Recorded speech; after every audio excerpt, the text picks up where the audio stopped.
আসসালামু আলাইকুম everyone, it's me রুয়া। Welcome again in my channel. আজকে তোমাদের সাথে একটা ট্রাভেল ব্লগ শেয়ার করব, so stay tune with me. ঈদের একদিন পরেই আমাদের হুট করে চাঁদপুর যাওয়ার জন্য প্ল্যান হয়, আর যেই প্ল্যান সেই কাজ। আমরা সকাল 5টার সময় ঘুম থেকে উঠে রেডি হই এবং সকাল 6টার দিকে বাসা থেকে রওনা দিই। এবং বাসা থেকে বের হওয়ার পরেই আমি কিউট একটা বিড়াল দেখতে পাই। ও অনেক পিটি আর কিউট ছিল। আমি ওকে আদর করতে চাচ্ছিলাম, কিন্তু ও যেহেতু স্ট্রিট ক্যাট, এই জন্য ওকে আদর করতে পারে নাই।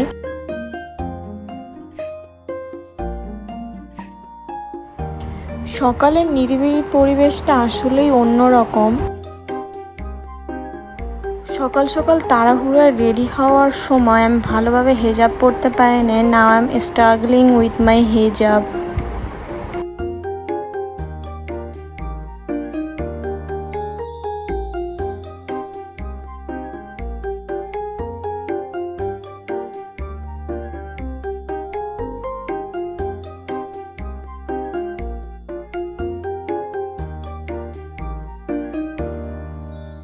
আমাদের লঞ্চ 7:20 হওয়ার কারণে আমরা সকাল সকাল 6টার দিকে বাসা থেকে রওনা দিই। আর এই রোডটা অনেক সুন্দর ছিল, অনেক গাছপালা ছিল আর ভিউটা অনেক সুন্দর আসতেছিল, তাই আমি অনেক ক্যাপচার করে ফেলছি এই রোডটার ভিউ।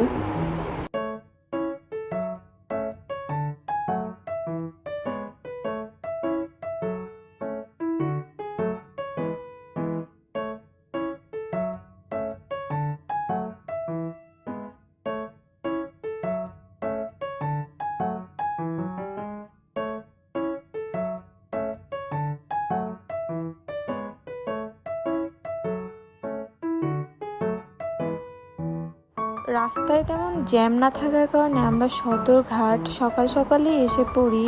6:30টার দিকে আমরা সদরঘাটে আসি এবং আমরা লঞ্চে উঠতে উঠতে 7টা বেজে যায়। আর এটা আমার আঙ্কেলের ছেলে, অনেক কিউট মাশাল্লাহ।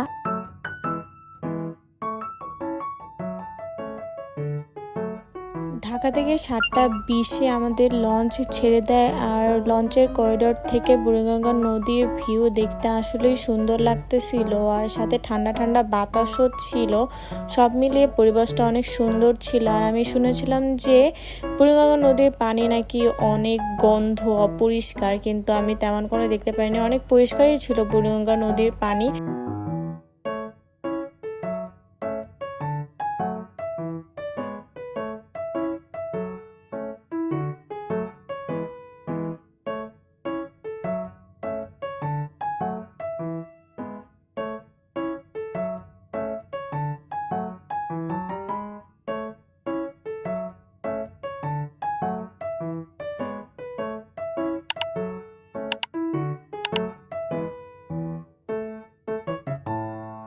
সকালে বাসা থেকে বের হওয়ার কারণে তেমন কোনো নাস্তা করে বের হতে পারিনি আমরা।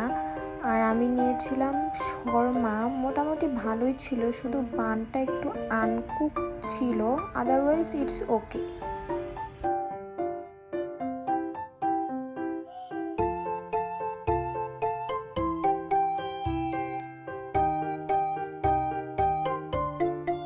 লঞ্চের করিডোরে দাঁড়িয়ে নদীর ভিউ দেখতে দেখতে কফি খাওয়ার মজাই আলাদা।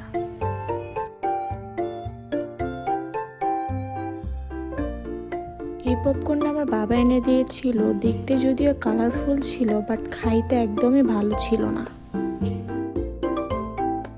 অলমোস্ট 2 আওয়ার জার্নি করার পরে আমরা চাঁদপুরে এসে পৌঁছাই।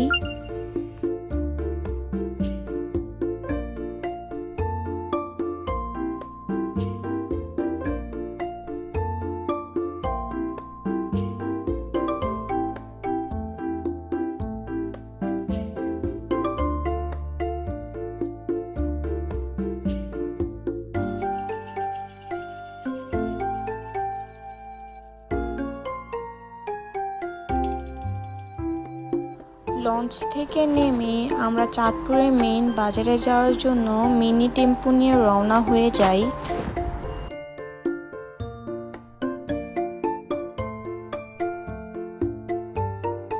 আনফর্চুনেটলি ওই দিন আমাদের চাঁদপুরের মাছের বাজারে যাওয়া হয়নি, কারণ ওই দিন প্রচণ্ড গরম ছিল আর আমরা সবাই অস্থির হয়ে গিয়েছিলাম এই গরমে। এই জায়গাটার নাম মনে নেই, কিন্তু এই জায়গার ভিউটা অসাধারণ ছিল। বারবার নদীর ঢেউগুলো এসে পাথরের সাথে ধাক্কা খাচ্ছিল আর দমকা হাওয়া ছিল।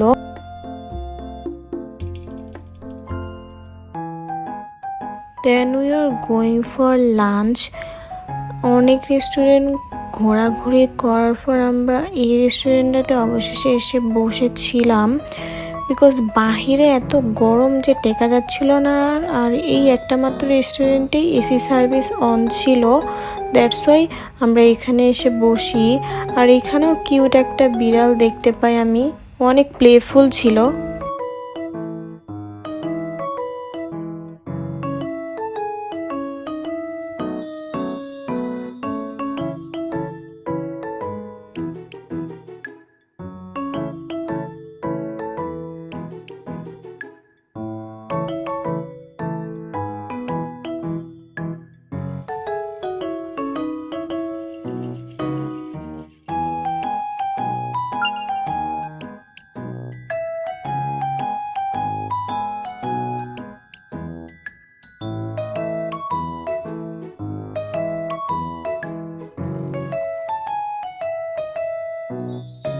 খাওয়া দাওয়া শেষে আমরা ডিসাইড করি যে ট্রলারে ঘুরবো, তাই আমরা নৌকা ঘাটে আসি।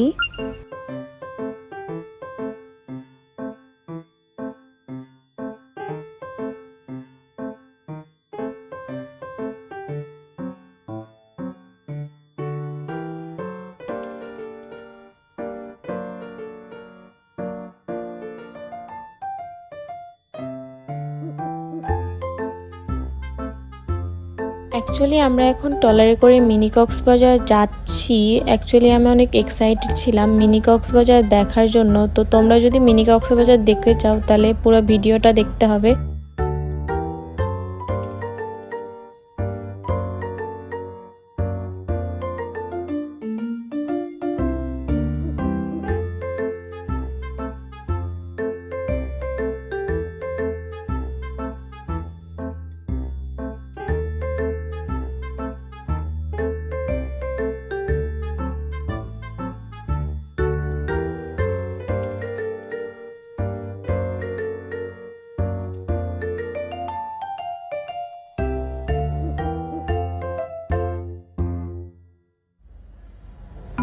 গাইজ, আমরা চলে এসেছি গরিবের মিনি কক্সবাজারে। যদিও জায়গাটা অনেক সুন্দর ছিল, দুই পাশ দিয়ে নদী আর মাঝখানে চর, আর এখানে অনেক সুন্দর সুন্দর কাশফুলও ছিল, বাট অ্যাকচুয়ালি এনজয় করতে পারিনি বিকজ অফ গরম অনেক বেশি ছিল। অ্যাকচুয়ালি আমরা যেই দিন গিয়েছিলাম ওই দিন অ্যাকচুয়ালি আমাদের লাকি ভালো ছিল না, অনেক রোদ ছিল। তার উপর আমাদের যেই জায়গায় যাওয়ার কথা ছিল আমরা সেই জায়গায় যাইতে পারিনি। ডেস্টিনেশন চেঞ্জ হওয়ার কারণে পুরো প্ল্যানটাই এলোমেলো হয়ে গিয়েছিল, বাট তা আমরা ট্রাই করছি এই গরমে এনজয় করার জন্য।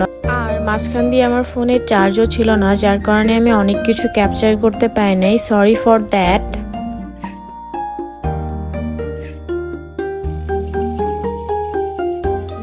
বাংলাদেশের টেম্পারেচার ওয়াজ লাইক আরব আমিরাত।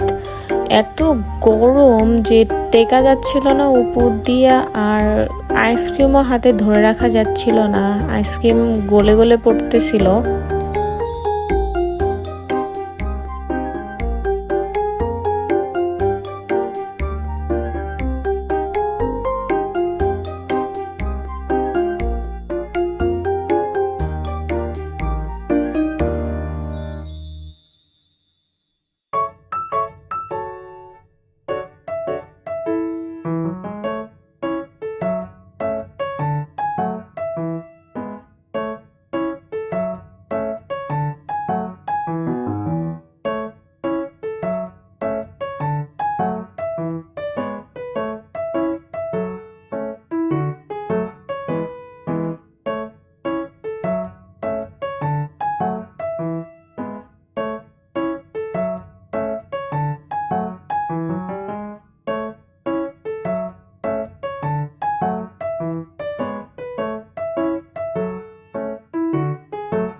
It's time to say goodbye everyone, see you in the next video. তোমরা আমাকে কমেন্টে বলতে পারো যে তোমরা কেমন ভিডিও আশা করো আমার কাছ থেকে। আমি ওই অনুযায়ী নেক্সট টাইম থেকে ভিডিও করার চেষ্টা করব। আল্লাহ হাফেজ।